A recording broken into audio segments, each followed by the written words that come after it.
안녕하세요. 경희서당의 강경입니다. 오늘은 하파랍 들어간 한자들을 모두 모아서 한번 익혀보겠습니다. 하파랍이 모두 들어가고요. 추가되는 부수에 따라서 한자의 뜻도 변하고 발음도 변합니다. 끝까지 함께 하시죠.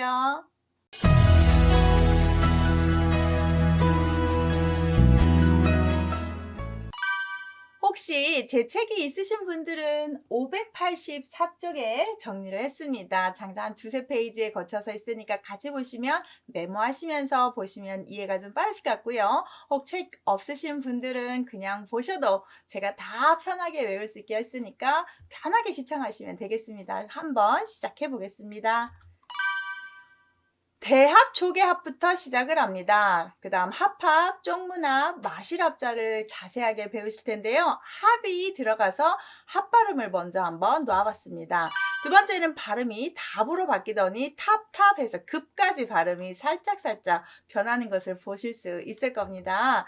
그 다음 이제 습발음, 흡발음 이렇게 변하게 되는데 줄스, 젖을흡, 비슷할흡, 몰흡까지 한번 배워보시겠습니다. 12자 배우는데요. 자, 천천히 자세히 한번 설명해 볼게요. 첫 번째, 하팔합자는요, 위에 있는 한자가 그릇 뚜껑 모양이라고 합니다. 이 그릇 뚜껑을 그림을 찾아봤더니 네이버에 이렇게 그림이 있어서 참고하겠습니다. 그릇 모양이고요. 아래 입구는 그릇 모양의 아랫부분이라고 생각하시면 되겠습니다. 그래서 두 개를 모아서 잘 보면 그릇 위에 뚜껑이 딱 짝이 맞습니다. 아, 합해졌다. 두 개가 결합이 싹 되었다. 이런 뜻을 보는 거죠. 그래서 합격했다. 합동이다, 합법한 것이다, 합치다, 합의다, 합의다 할 때는 뜻을 모았다고요. 의논한 것을 모았다가 되겠죠. 그래서 어떤 것이 오느냐에 따라서 뜻이 약간 달라지니까 주의하시고 합할합자는 그릇 모양에 왔다. 이걸만 딱 유념하시면 되겠습니다. 자, 그래서 벌레, 회, 벌레, 충자가 들어가면 보통 어패류하고 관계된 한자이기 때문에 조개라는 모양을 하고 뒤에다가 합자를 쓰겠습니다. 대합, 조개, 합자가 되는데요. 보통 대합이나 홍합이나 조개하고 관계된 한자에 씁니다. 많이 쓰진 않고 급수가 좀 높은 급수에 등장을 합니다. 합합자도 좀 높은 급수인데요. 4번 급수 정도 나오는데 위에 합할합자가 그대로 발음돼주면서 약간 뜻을 도와주는데 아래가 그릇이라는 부수가 들어가요. 그래서 제가 그릇을 한번 이 찬합이라고 하는 예시 때문에 그림을 하나 갖고 왔는데요. 이거 많이 옛날에 한번 도시락 싸서 먹어봤죠. 저도 그랬던 것 같은데 소풍 때 선생님들 밥 담당하면 우리 이렇게 싸갖고 그랬잖아요. 요즘은 그릇이 너무 잘 돼 있긴 한데 옛날에는 이거 들고 가면 정말 부자였던 것 같은 기억이 있거든요. 위에 합할합자의 아래다 그릇을 집어넣어서 뚜껑이 있는 그릇입니다. 그래서 찬합이라고 하면 반찬 찬잔을 써서 반찬이나 술안주 따위를 담는 그릇이 되겠습니다. 그래서 이런 모양 보시면 찬합 이렇게 하실 때 합자도 한자라는 거 살짝 보시면 재밌겠습니다. 그릇이 이 합할합이 그릇 뚜껑이니까 그릇만 더 추가해서 합합자를 만들었고요. 찬합합이라고 하셔도 괜찮습니다. 쪽문합자는 쪽문이 어디에 있느냐? 대문 옆에 있습니다. 대문 옆에 이렇게 큰 문이 있는데 이 옆에 조그만하게 있는 이것도 그림을 한번 찾아와서 그림 보시 저게 쪽문이지 생각하시면 좋겠습니다. 한문이라고도 하고요. 우리 한글로는 쪽문이지만 이렇게 한문이라고 합니다. 합부인이라는 사람이 있는데요. 남의 아내를 높여 부를 때 이렇게 옆에 있다는 뜻으로 쓰기도 한다고 하네요. 쪽문합자도 높은 급수입니다. 좀 특이하죠? 합발음을 좀 다 배우셨습니다. 다시 하나 입구를 집어넣으면 입을 이렇게 다무는 거잖아요. 입을 쫙 오므리고 대고 마시다 뭐 이런 뜻으로 보시면 좋겠습니다. 마실합자에서는 많지 않은데요. 이거를 좀 웃음으로 보는 한자도 있어요. 그래서 마실합을 웃음소리 합이라고 아셔도 괜찮겠습니다. 단어 이렇게 많지 않습니다. 답자로 옵니다. 급수가 아주 낮은 급수여서 여러분 합할합이 뭐가 결합됐지 하면 제일 먼저 생각나는 한자가 아마 이 한자였을 수도 있습니다. 옛날에는 종이와 쓸 때 대나무 죽간에 글씨를 씁니다. 죽간이 상당히 작잖아요. 그럼 이 하나만 편지를 쓸 수 없으니까 죽간을 계속 여기다 써서 이것을 한 편지로 하려면 이렇게 묶어야 됩니다. 묶어요. 그래서 묶는다라는 말에서 여기에 합할합자를 썼다고 해요. 그래서 대죽간을 합했다라고 해서 거기에 화답을 해줬다, 회답을 해줬다, 답장을 했다라고 보는 거죠. 그래서 대답, 문답, 보답, 회답, 답안, 답례 이런 식으로 되돌려주는 거 할 때 쓰겠어요. 탑탑자는 방금 배웠던 대답답하고 비슷한데 위에 틀립니다. 대나무자가 아니고 풀초고요. 앞에는 흑토인데요. 흙을 모아서 만든 탑이에요. 뒤에 있는 한자가 발음을 준 건데 대답답처럼 이것도 팍답이라는 한자예요.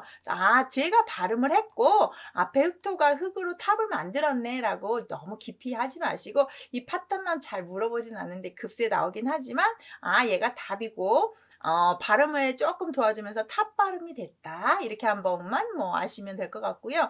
불탑이나 석탑, 탑 종류로 무조건 이렇게 들어가야 되죠.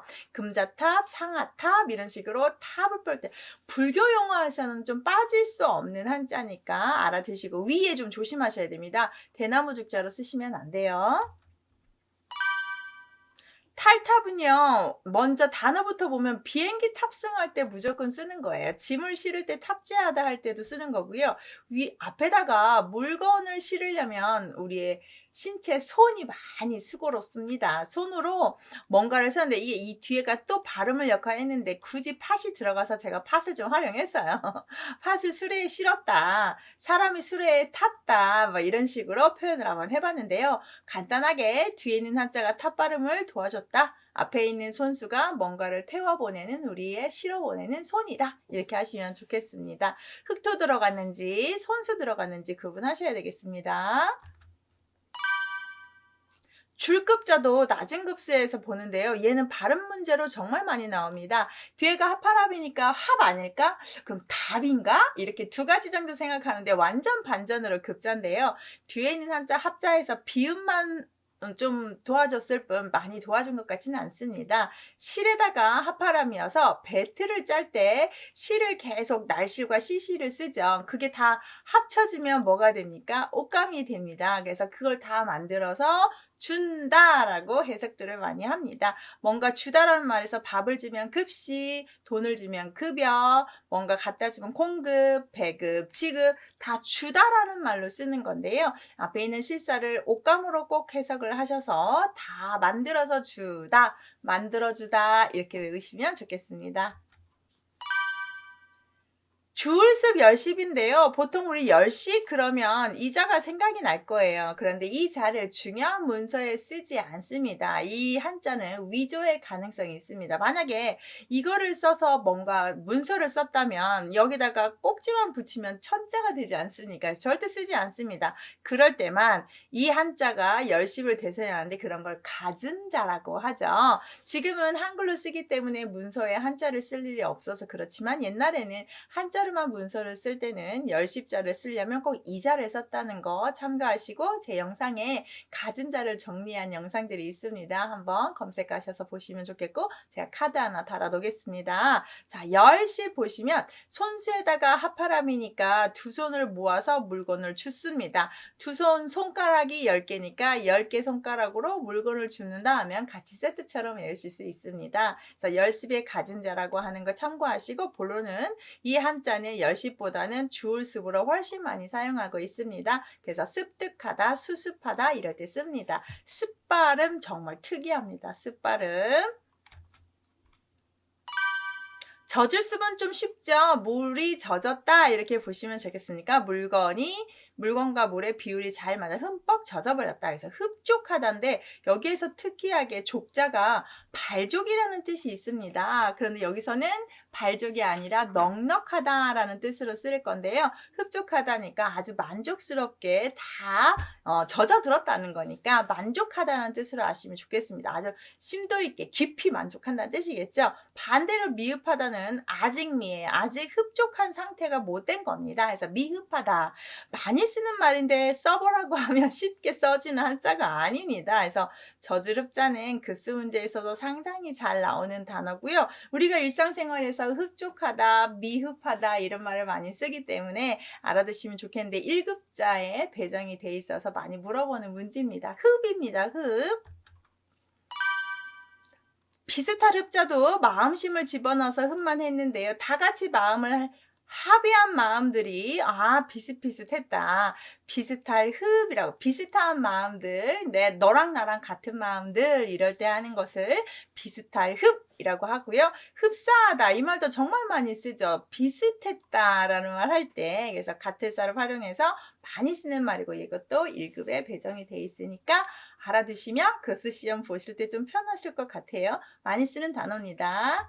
자, 마지막으로 여기도 흡 발음으로 마무리를 하겠는데요. 하팔합자의 기도입니다. 새의 날개짓을 모아서 날아가다. 새가 날개를 하나만 움직일 수는 없죠. 하팔합 다 모아야 그래서 바람을 일으켜야 날아가니까요. 그래서 흡연하다 그러면 인신과 화합이 일치하다. 새가 날개로 많이 움직여서 날아갈 수 있는 것처럼 합쳐야 된다. 합심해야 된다 할 때 흡연이라는 말을 쓴대요. 좀 어렵죠?